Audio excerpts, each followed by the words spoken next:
and welcome to today's episode of the Daily Blend. I am your host, AC, and we are joined in studio today by Joe Knight, who is the Development Director for Coyote Hill Foster Care Ministries. Hi, Joe. Hey, Donica. Thanks for having me. Absolutely. Joe, tell anybody who's not familiar what Coyote Hill is. Yeah, so we're Coyote Hill Foster Care Ministries for the last 33 years now. We've been doing everything we can to give children safe homes, and so we have over 300 acres up in Harrisburg. That is where Coyote Hill really grew and expanded over the years, and we've got 7 homes on that property, but over those first 29 years, we continued to be a spot where we didn't have space for all the children that needed a safe home, and so 4 years ago, to make a long story short, of course, 4 years ago, we started our foster care services part of the ministry, where we're licensing, training, and then advocating for, which means we're walking alongside foster families once we license and train them in their own homes. Here in Columbia, we have an office in Moberly, Jeff City, and Hannibal now as well. Okay. And so trying to do everything we can to give children that need safe homes. Yeah. What are the numbers? How many foster kids are in the system? So in Missouri, it's around 12,000 is the last number I saw. That number can fluctuate anywhere from 12 to 20,000 throughout a year is the last number I saw.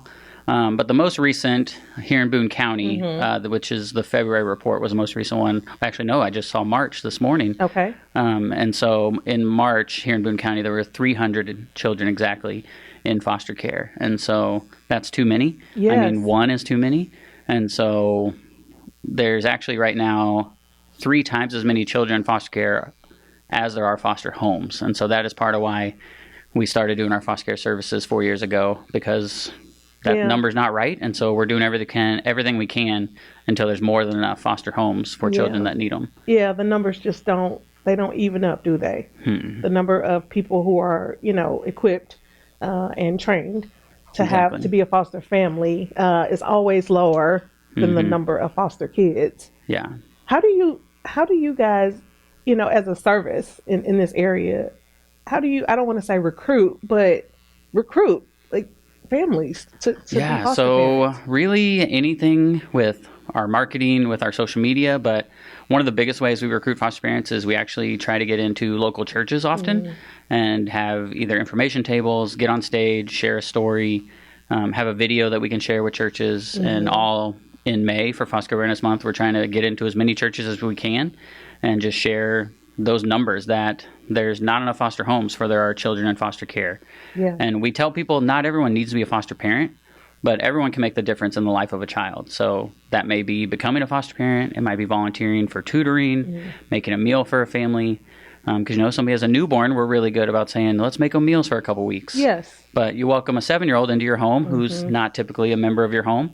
Yeah. It changes your dynamics. And so having meals for a couple weeks is really helpful to help with that home dynamic when everybody's getting home from school and just helping them out. So making meals, doing that, donating, of course, because we are a nonprofit. So that's our biggest thing. Coyote Hill, the last number I saw, about 85% of our income yearly is from individuals and businesses. So there's not a lot of grants for what we do. We're trying to find more grants, but over time it's been individuals who've kept Coyote Hill open and going. Wow, that's amazing, and it's a testament to this community and the generous spirit of this community.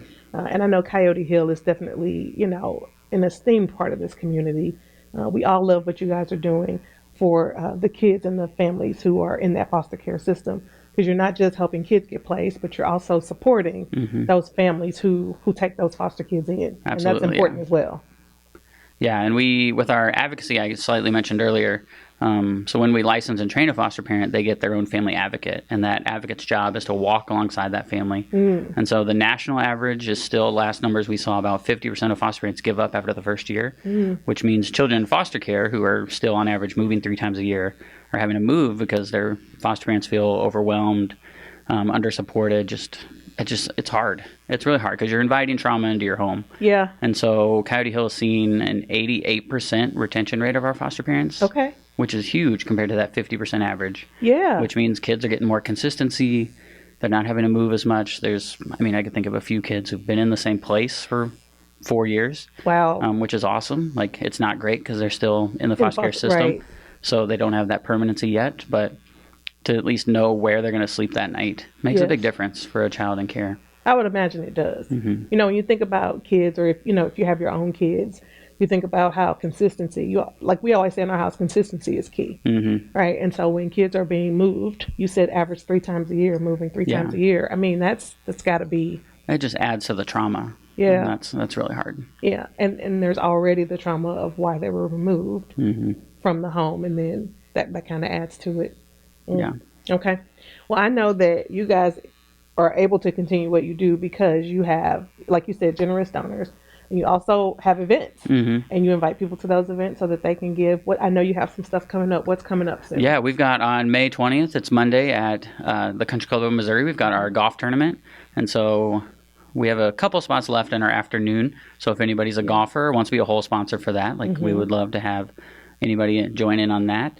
And then in June, we actually, on June 7th and 8th, we have our Hope for the Journey conference, which is for our foster parents, Okay. but also for social workers, for anyone who works with children who've been through trauma. Teachers can do it too and get continuing education units. Okay. So you're basically learning about working with children who've been through trauma. And so that's a Friday evening, Saturday morning at Forum Christian Church. And so we're super excited for that. We're excited to give our parents a chance to grow and learn, and they just get a break Yeah, too, and yes. get some quiet and have a Yeah. conference where we're really just pouring into them. Yes. And then Saturday, June 29th is our family barbecue. So that is our big, like, kind of open house event. It's food, fun, and fireworks, where we just do everything we can up on our Harrisburg site, and we Yeah. invite all foster and adoptive families. They don't have to be Coyote Hill families. And then Coyote Hill friends and supporters. So put it on your calendar, Donica, for June 29th. I will. But it's 6 to 9-ish p.m. really once it gets dark. We shoot off fireworks, but we do everything. We've got frozen custard. We've got hot dogs, hamburgers, too many sweets. I need some disposable toothbrushes, so if you have a connection for that, Okay, I send think them I my way, might. because I realized last year kids are falling asleep on the way home after all the sugar, and I'm like, oh, we need to brush some teeth. They need So, to clean their teeth. All right, I think I got you on that. okay. Thank you so much, Joe, for joining me. Yeah, thanks for having me. Absolutely.